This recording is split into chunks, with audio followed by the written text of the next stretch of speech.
Hola, hoy tenemos con nosotros a Jorge Bosch. Jorge es alguien que para ser joven, luego nos confirmarás tu edad, se ha reinventado ya y ha iniciado un nuevo negocio que es el de crear una comunidad para freelance, para lo que en España se llaman autónomos. Esos profesionales están castigados por tantas eh, anomalías en el marco jurídico que ahora nos concretará y alguien que ha conseguido ya tener el éxito, o sea, vives de ello, si no me equivoco, tienes una comunidad creciendo mucho y de una calidad excepcional. Yo es uno de los modelos en los que me miro con frecuencia y quiero felicitarte. Bienvenido, Jorge. Pues bienvenido, Sixto. O sea, muchas gracias. Que, bueno, ya mismo llego a la década de los 40. Sí, no lo aparentas. O sea, que ahí estoy cercano a la crisis esta de los 40, que seguro que tu comunidad pasa por ahí y sabrás si se pasa una crisis o no. Bueno, en mi caso yo no pasé mucha crisis, pero imagino que hay gente que sí. Em, Dentro de tu comunidad hay muchas personas que llegan a ser autónomos por descarte, o sea, por obligación. Tengo que hacer algo, no sé qué hacer. Dime un poco Yo te si diría que tienes ese tipo. 50-50, fíjate. Y creo que no es lo mejor, ¿vale? O sea, darte de alta con autónomo, bueno, yo lo hice, la primera vez que lo hice con un plan muy específico, que si quieres luego te incluye que incluía ese plan. Pero sí que creo que cada vez cuando alguien da el salto como autónomo hay una manera ideal de hacerlo y otra no tan ideal y bueno, no pasa nada. A veces jugamos con las cartas ideales, que sería pues hacerlo de forma planificada y luego pues otra sería, oye, pues me he quedado sin trabajo y a lo mejor pues tiene sentido montar algo ahora. No encuentro el trabajo que me gustaría y entonces pues voy a probar suerte en esto que me han contado o que he visto, ¿no? Y te diría que es un 50-50, ¿vale? En ambos conozco muchos casos que aún no siendo planificado les ha ido muy bien, pero sí que es verdad que, oye, que si lo haces, es un salto planificado, pues cuentas ya con cierta ventaja, ¿no? Y en tu newsletter, que además es una comunidad, cosas de freelancers, ¿cómo le puedes ayudar a planificar a la hora de dar ese paso? Pues mira, bueno, yo primero te cuento un poco los pasos ideales que creo que debería dar y ahora te cuento un poco cómo lo hago en mi newsletter, ¿vale? Pero creo que el paso ideal es haber decidido qué voy a hacer, o sea, a quién le voy a ayudar y con qué solución le voy a ayudar. Y habérsela contado a varias personas. Yo siempre digo, oye, cuando se lo hayas contado a varias personas, mira que cuando se lo estás contando se le estén iluminando los ojos. Si se le están iluminando los ojos mientras le cuentas lo que tú haces, es que vas por buen camino. ¿Vale? El segundo, además de haber decidido eso se puede decidir, Sixto, en 2 mañanas, pensándolo o sea, bien a quién voy a dirigirme, cuál es la solución. O sea, realmente es más estratégico que tiempo, ¿vale? El segundo sería idealmente, oye, haber conseguido un cliente cerrado, ¿no? Oye, alguien que te pueda haber ayudado. Yo di el salto con un cliente ya cerrado, que era una empresa aseguradora muy grande, que se llama Zurich Seguros, seguro que te suena. Y una vez que ya tienes la base de ese cliente, eso ya te da tranquilidad, ¿no?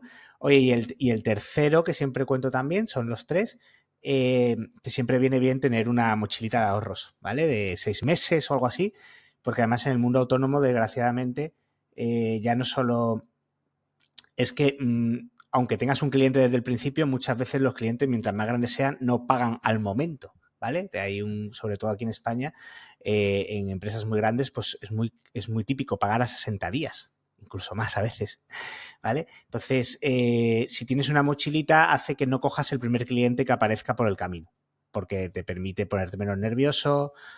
Cuando estás reunido con un cliente, pues la necesidad de conseguir eso lo nota y es mejor que no lo note.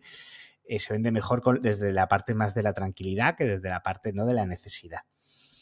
Y bueno, yo en mi newsletter tengo contenido de lo que yo llamo el end-to-end de la vida de un freelance. El end-to-end sería pues desde para empezar, cómo conseguir clientes, pero también cómo fidelizarles. No solo hay que conseguirlos, luego hay que fidelizarles, pero también cómo organizarte a ti mismo. Cuando eres autónomo, recaen sobre ti un mogollón de cosas: la venta, el marketing, la marca personal, hacer el servicio, la parte de dirección, de gestión de las finanzas, ¿vale? Toda la parte de la gestión de finanzas de tu propio negocio, que nadie nos ha enseñado a hacerlo.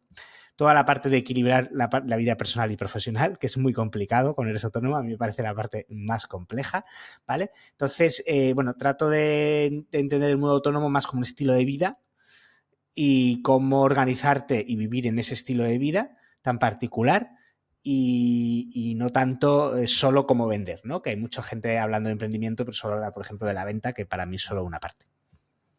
Bien, permíteme que te haga una pregunta sobre la venta, aunque no sea todo el mundo al que se enfrenta un autónomo. ¿Cómo consigues tú, sin tener demasiado creado, que una compañía como Zurich, cómo lo conseguiste? Apueste por ti, confíe en tu proyecto y diga, ok, vamos adelante. Vale, ¿quieres que te cuente cómo lo haría yo o cómo fue en mi caso particular muy concreto? Ambas. Después, con la experiencia que tienes, quizá lo harías de otra forma, pero cuéntanos cómo fue realmente. Mira, te cuento cómo fue. Yo enseño a las personas, una de las partes fundamentales de tener un negocio como autónomo, en el que mucha gente falla, es tener lo que yo llamo un sistema de adquisición, ¿vale? Que es que si yo te pregunto cómo consigues clientes, sepas perfectamente. Si yo te digo, ¿qué tienes que hacer hoy para conseguir para tener 3 clientes nuevos dentro de 3 meses? Tú sepas exactamente decirme cómo lo tienes que hacer, cómo lo haces. Y tú me digas, no, es que yo todos los días hago esto, todos los días hago esto y todos los días hago esto. Hay muchas formas de adquirir clientes, más de 20, ¿vale? 20, 25 o 30. Y no tienes que utilizar muchas, solo tienes que elegir las 2 o 3 que encajen contigo.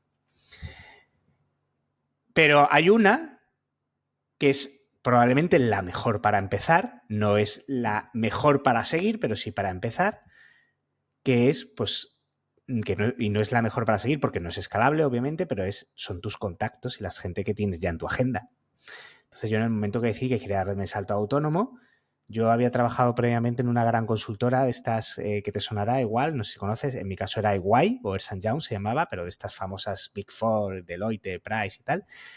Y bueno, tenía una compañera, yo hacía una cosa muy específica que se llamaba experiencia de cliente o consultoría en experiencia de cliente, y esa compañera trabajaba en el área de experiencia de cliente de Zurich Seguros, había sido compañera mía cuando trabajábamos juntos en EY, ¿no? Entonces, le escribí y le dije que me quería dar el salto autónomo, que si estaban buscando algún perfil mío en su área o tenían algún proyecto tipo, y a los 2 días me escribió que sí, que justo estaban buscando un perfil como el mío, y empecé así, ¿vale? O sea que muchas veces en nuestra propia agenda tenemos oro. Es un oro que a lo mejor cuando pasen 5 años no tiene sentido, pero los primeros iniciales te permite empezar a hacer girar la rueda, ¿no? Que es lo importante. Y así fue. ¿Y en el caso de Zurich? O sea, No, este es el caso de Zurich en concreto. Fenomenal. ¿Vale? ¿Algún otro truco dentro de esos 20 o 30 formas de adquisición de clientes de las que tú hables? Pues mira, yo las tengo organizadas como en acciones, ¿no? O grupos de acciones que te dan clientes en el corto plazo. Es decir, que cosas que si empiezo a hacer hoy, probablemente en 2 o 3 meses ya tenga clientes, y acciones que no te dan clientes en el corto plazo, pero sí te generan una rueda continua de clientes, pero muy a largo plazo, ¿vale? Si estamos empezando, nunca cogería las del segundo grupo. Empiezo por el segundo grupo, que son las menos atractivas para empezar, pero para que me entiendas, ¿vale? Por ejemplo, todo lo que tiene que ver con creación de contenido. Tú y yo que hacemos newsletters, podcasts, todo esto, ¿vale? Email marketing. Pues es una táctica muy buena, pero si yo quiero clientes dentro de 2 meses, empezar creando una newsletter no es el mejor canal. La newsletter es un tema de constancia, recurrencia, y ni te cuento un podcast, ¿vale? Ni crear vídeos de YouTube. Es decir, todo lo que tiene que ver con creación de contenido, que es por donde mucha gente empieza, no es el mejor por donde empezar, porque nunca genera resultados en el corto plazo, ¿vale? Ir a eventos, por ejemplo, tampoco genera resultados en el corto plazo. Si tú te dedicas a ir todos los meses a un evento o 2 y los trabajas de una forma específica, te darán en el largo, pero nunca en el corto, ¿vale? Suscribirte a no sé cuántas plataformas de freelance, lo mismo, ¿no? Oye, cuando yo me suscribo a una plataforma, trabajo bien el perfil ahí y demás, me pueden dar clientes recurrentes a lo largo del tiempo, pero no en el corto, ¿vale? Entonces, pero en cambio en el corto podemos hacer algunas acciones. La primera ya te la he contado, que es, oye, todo lo que es mi agenda, y no solo mirar la agenda como alguien que ya trabaja, o sea, al que le puedo vender algo, sino alguien que me puede poner en contacto con alguien al que sí le pueda servir lo que yo hago. Siempre enseño a la gente a utilizar, a escribir a otras personas de su agenda y le diga, oye, que me he lanzado, que estoy haciendo esto, dime, ¿te importaría? ¿Conoces a una única persona? Hay que ponérselo fácil, por eso digo, a una persona a la que crees que le podría interesar. Si me dices una, te lo agradezco mucho. Cuando eres tan específico en lo que pides, no lo dejas abierto, que es el error, dices una, la gente sí que tiende a recomendarte a una, ¿vale? Luego están todas las tácticas de prospección, ¿vale? Prospección quiere decir que, oye, yo voy a intentar ir a gente con la que sé que yo le puedo ayudar y voy a ir a puerta fría, que se llama, a intentar pues contarle lo que hago y en qué le puedo ayudar. Aquí la gente también falla mucho y además le tiene mucho miedo. Bueno, hay muchas formas de hacer prospección, ¿no? Por LinkedIn, por email, etcétera. Pero aquí la gente le tiene mucho miedo y hay una creencia que no funciona. Pero no es que no funcione, si es que no se suele hacer bien, ¿vale? Hay formas de prospectar poniéndote en la piel del otro de en cómo le puedes ayudar, que no son nada agresivas, que te permiten ir generando reuniones de venta.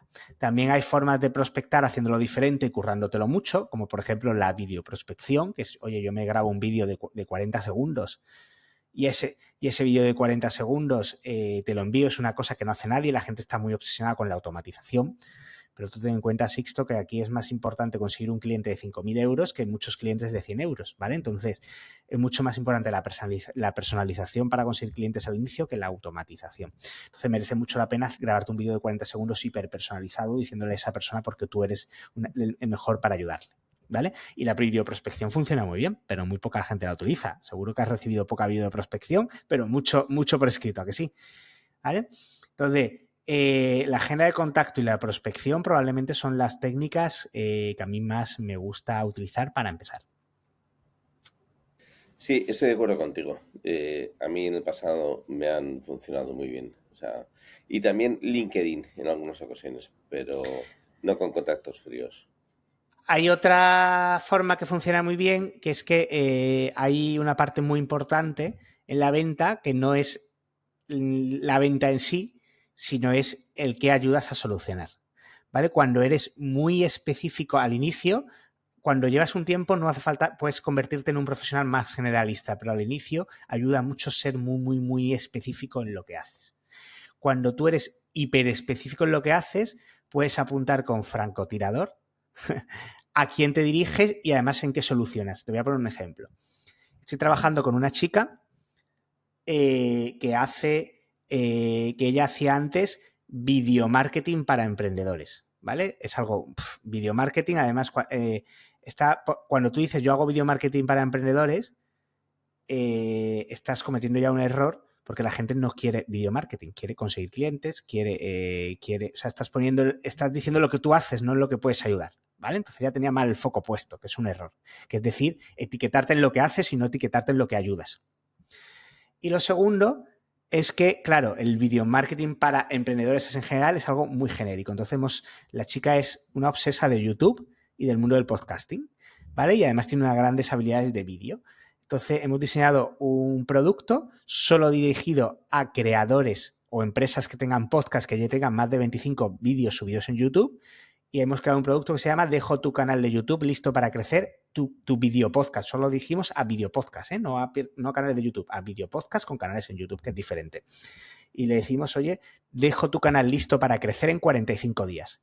Entonces, ella va con un discurso tan específico y una oferta tan específica, dejo listo tu canal, el canal de tu video podcast listo para crecer en 45 días, que es muy fácil que si tú atacas a una persona que tiene un video podcast y tiene ese dolor de oye, llevo no sé cuántos video podcast, pero esto no crece, no sé qué, se le iluminen los ojos cuando encuentre a alguien así, ¿vale? Y cuando llegue a su web o a su perfil de LinkedIn todo orientado a eso y vea que se dedica solo a cosas tan específicas como video podcast de YouTube, pues entonces casi que la conversión sale sola. Entonces la especificidad es casi más importante de lo que solucionas. Y aquí se lo soluciona es casi más importante que la técnica de adquisición del cliente. Brillante, me parece una orientación perfecta.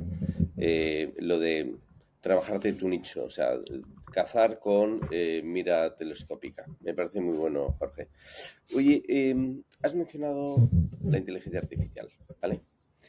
Yo he empezado recientemente un curso sobre N8N para crear agentes que trabajen por mí mientras yo duermo. Y estoy alucinando con las posibilidades y la potencia. ¿Cómo ves esto para un autónomo? O sea, la posibilidad de automatizar tantísimas tareas y hacerlo bien. ¿Cuál es tu visión? Pues mi visión es que realmente de esto van a salir mucha gente beneficiada y mucha gente perjudicada. Mi visión es que estamos ante una gran oportunidad para el autónomo porque te decía que una de las grandes dificultades de tener un negocio unipersonal es que sobre ti recaen diferentes roles. Eres a la vez director general, director comercial, director de operaciones, director de recursos humanos, director financiero, director de tecnología. Y eso hace que, bueno, pues que cuando uno tiene un negocio unipersonal, además de tener sus clientes, tiene que tener la cabeza en millones de cosas y dificulta el crecimiento. En cambio, por primera vez en la historia, si nos acompañamos bien de, bueno, como tú lo has dicho, de automatizaciones, o en mi caso, que mi juguete nuevo ahora mismo son los asistentes GPT, ¿vale? Que estoy configurando para diferentes partes de mi negocio, pues si nos acompañamos bien, podemos llegar a hacer muchas más cosas en menos tiempo. Y no solo eso, sino que podemos dar, volvemos a la especificidad de antes, si empiezas dando un servicio muy específico que siempre es parecido para todos los mismos clientes, puedes acompañarte la inteligencia artificial para que dar ese servicio tan específico te ayude a hacerlo de una manera tremendamente más rápida de lo que antes era. De manera que tú vendas, volvemos al caso de esta chica, creo tu video podcast listo para crecer en 45 días, pues si ella tiene creada cómo hacer ese informe, imagínate, de diagnóstico inicial del canal de YouTube, con unos asistentes donde le mete el canal y bla, bla, bla, y te da casi el informe hecho y lo hace 25 veces, porque siempre vende lo mismo, pues su negocio empieza a ser tremendamente rentable. Entonces, por un lado, tenemos una oportunidad. De hecho, creo que va a haber más one business person más rentables que nunca, gracias a toda la inteligencia artificial. Pero por otro lado, tenemos un gran riesgo porque aquellos que realmente, o sea, al final, muchos trabajos que antes se contrataba autónomos para hacer, traductores, diseñadores, copywriters, ¿vale? Muchos trabajos que antes se podían hacer, pues ahora no se van a contratar autónomos porque lo va a hacer más, lo van a hacer la máquina y ya están saliendo cifras de que en programadores hay un 30% y pico menos de autónomos que se demandan, en diseñadores está pasando lo mismo, en copywriter está pasando lo mismo, y entonces aquellos que no encuentren una forma de cómo dar un servicio en el que la IA te puede apoyar, lo va a tener complicado. Te voy a poner un ejemplo. Por ejemplo, si yo fuera diseñador, pues está muy bonito decir que yo soy diseñador, que lo hago todo a mano y que bla, bla, bla. Pero es que a lo mejor el diseñador tiene que empezar a crear sus diseños con la aplicación esta de Gamma, por decir algo, que es la que te crea todos los PowerPoint chulísimos en un momento. Porque tu foco no es ser diseñador. A mí me da igual que tú seas diseñador. Mi foco es que hagas las mejores presentaciones para mi empresa del mundo. Y a lo mejor, aunque tú seas diseñador, con Gamma lo vas a hacer mucho mejor y tu ojo de diseñador va a permitir que una vez que Gamma te lo entregue, tú puedas hacer ciertos retoques que te diferencien frente al resto o que puedas crear prompts específicos que sepas sacarle mejor provecho a la herramienta de IA que yo, que no soy diseñador. Entonces, tenemos que estar con la mente muy abierta de cómo podemos utilizar la IA en nuestro favor, pero el que no lo esté, pues creo que no le va a ir bien. Entonces, creo que va a haber dos caminos aquí. Sí, es verdad, el que no se prepare puede tener un problema. Y además lo más preocupante es la velocidad a la que está llegando, ¿no? Eh, volvemos a estar muy alineados en lo que dices. El hombre orquesta va a ser posible gracias a los agentes de inteligencia artificial y una persona sola va a tener unas productividades increíbles y poder facturar millones de euros él solo al año sin tener empleados. Y eso es una realidad. Oye, vámonos con Tenemos una ventaja más, Sixto, perdona, ¿Sí? y es que los autónomos, o sea, que tenemos los autónomos una ventaja más frente a los empleados por cuenta ajena, ¿vale? Porque yo siempre digo que los autónomos, no hay tanta diferencia entre un autónomo y un empleado por cuenta ajena, simplemente es que un autónomo ha decidido hacerse más cargo que un empleado por cuenta ajena de su propia empleabilidad y la venta de sí mismo. Pero un empleado por cuenta ajena también debería hacerse cargo, solo que no estás consciente, ¿vale? Es verdad que yo creo que eso al autónomo le da unos reflejos y unas capacidades de Eso es. aprendizaje. Ahí lo tienes. Muy Esa interesantes. manera de haberse hecho cargo, de saber que tú te has hecho cargo de tu propia empleabilidad, cosa que en un trabajador por cuenta ajena no eres tan consciente, Sí, hace que nosotros estemos mucho más pendientes, preocupados de qué narices puedo hacer para seguir desarrollándome profesionalmente. Y eso quiere decir sí, que por probabilidad vamos a estar mucho mejor formados en IA que los empleados por cuenta ajena. es verdad. Cierto, 100%. Es así. Oye, Jorge, vámonos con el director financiero. Dentro de estos múltiples roles del autónomo, hay uno que le hace tomar decisiones sobre, una vez bien escurrido por Hacienda, que cada vez los escurre más, y yo por eso es una de las razones por las cuales no vivo en España, una vez bien escurrido, pues el dinero que te queda, cada vez veo más pequeñas y medianas empresas, ya no son las grandes multinacionales, eh, invirtiendo sus reservas en Bitcoin o en criptomonedas. ¿Qué opinas al respecto? ¿Qué tipo de asesoramiento le da a tu comunidad a una persona que está muy ocupada con su trabajo y muchas veces no tiene ni tiempo de pensar en el dinero? Porque también administrar dinero es una tarea y es una complicación. En cosas de freelance, ¿qué se dice de esto? ¿Cómo te puede ayudar?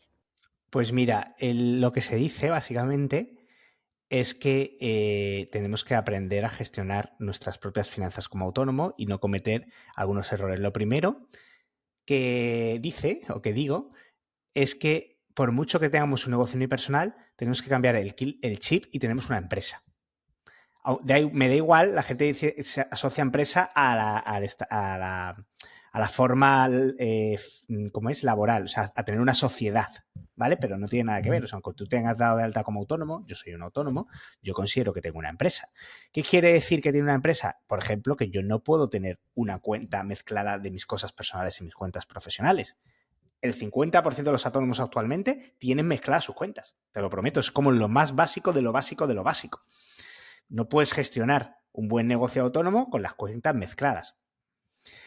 Ese es el consejo número 1. El consejo número 2 que le dice es, oye, ponte una nómina. Ya hay suficiente incertidumbre en la vida del autónomo como para que tener que estar unos meses cobrando 10.000 euros y otros meses 0 euros, porque la vida del autónomo es así. Hay meses que se factura mucho dinero y meses que se factura muy poco. Porque depende de, pues eso, de cuando te pagan la factura, de la empresa, de un montón de cosas. Yo veo autónomos que me dicen, jo, es que no me puedo ir de vacaciones porque este mes, si no me voy de vacaciones, no cobro. Yo digo, ¿cómo que no cobras? Tienes que cobrar lo mismo todos los meses. Porque tú tienes una empresa que ese mes no facturará, pero todos los meses tú tienes que tener una nómina puesta. La tercera, como te decía, es que, oye, como toda empresa deberías tener un colchoncito que a ti te ayude, porque, por ejemplo, los autónomos muchas veces tenemos que adelantar IVA. Así funciona. Cuando emitimos una factura, aunque no nos lo hayan pagado, si llega el cierre trimestral, tenemos que adelantar ese IVA. Por lo tanto, más nos vale tener cierta holgura, ¿no? Gestionando. ¿Vale? Y luego, por otro lado, pues si queremos combatir a nuestro enemigo, ¿no? Como dices tú, a Hacienda o a nuestro enemigo que hablo yo, o socio, como lo quieras ver, tienes que rodearte, yo siempre digo que tienes que elegir dos aliados muy buenos en ¿no? En este enfrentamiento. Y que hay que elegirlos bien. Pero antes que elegirlos bien hay que elegirlos, porque hay gente que ni los elige, va solo contra ellos. Y esos son dos aliados. Aliado número 1 es quien te asesora fiscalmente. Hay gente que no es experta en esto, yo no lo soy, y quiere presentar sus impuestos. A día de hoy en España hay soluciones bastante económicas de que te presenten los impuestos por ti, de que te hagan las liquidaciones trimestrales, el IRPF, cosas que a ti te despreocupen y te quiten. Esa no es tu función. Entonces hay que buscar puede ser otro freelance o puede ser una empresa, un asesor fiscal o una empresa que te haga esto por ti. Como digo, soluciones. Y lo segundo, hay que profesionalizar esta parte. Esto no va ni de tener los gastos en Excel, ni en un Google Drive, ni de facturar con un Word.